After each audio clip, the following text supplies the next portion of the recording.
Una cosa que no nos dicen es que el celibato es algo que empezó en el año 300 después de Cristo. La primera ley concerniente al celibato es de 300 años después de Cristo. Los judíos no practican el celibato. Los rabinos tienen hijos. En el año 1, no tener descendencia era considerado un castigo divino. De hecho, los judíos deben casarse antes de cumplir los 20 años y tener descendencia. La imagen que nos han construido en la mente colectiva de Jesús célibe es una imagen que corresponde a las creencias que se desarrollaron 200, 300 años, 500 años después de su muerte. Si para los judíos no tener descendencia era un castigo divino, si los rabinos se casaban a los 20 años, y en el Evangelio de Felipe nos dicen que María Magdalena era la mujer de Cristo, lo más probable no es solamente que estuviera casada, sino que lo más probable es que tuviera hijos.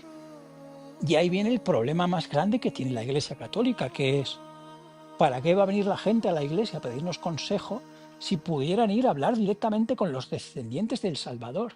Si allí hay una familia, si allí hay un linaje, ¿para qué va a ir la gente a la Iglesia? Y aquí viene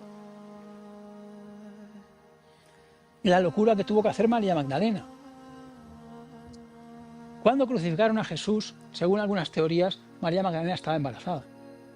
Ella tuvo que huir de Jerusalén, cruzar todo Egipto, hizo una pequeña parada en Berenice, porque en su estado no podía seguir.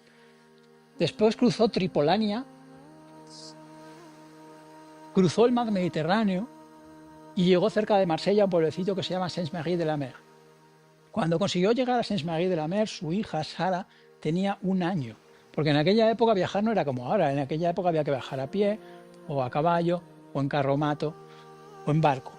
Ella tuvo que huir para proteger a su hija, porque cuando mataron a Jesús, María Magdalena pasó a ser la persona más buscada por Roma, porque además sabían que estaba embarazada y querían destruir.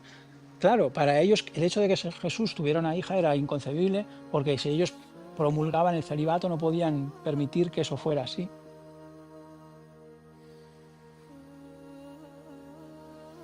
Cuando llegaron a Francia, su viaje fue un poco más fácil, porque en Francia tuvieron la protección de los druidas. Los druidas habían sido avisados de que ellos llegarían. Los druidas sabían quién era Jesús, de hecho lo llamaban el archidruida.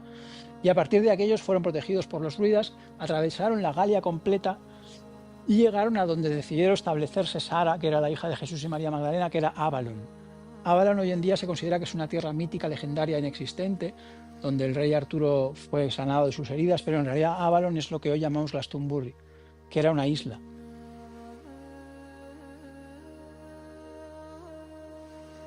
Ahí es donde se instalaron, y María Magdalena, su hija, fueron los fundadores de los caballeros templarios, que fueron creados de hecho para proteger su linaje, porque la Iglesia Católica fue primera por los esenios, que eran las comunidades de judíos donde nació Jesús, luego fueron por los gnósticos, que eran las comunidades cristianas que querían seguir con sus enseñanzas, y finalmente fueron por los cátaros. Iban asesinando a toda la gente que intentara mantener las creencias y las enseñanzas originales de Jesús y María Magdalena. En ese barco que llegó a Francia,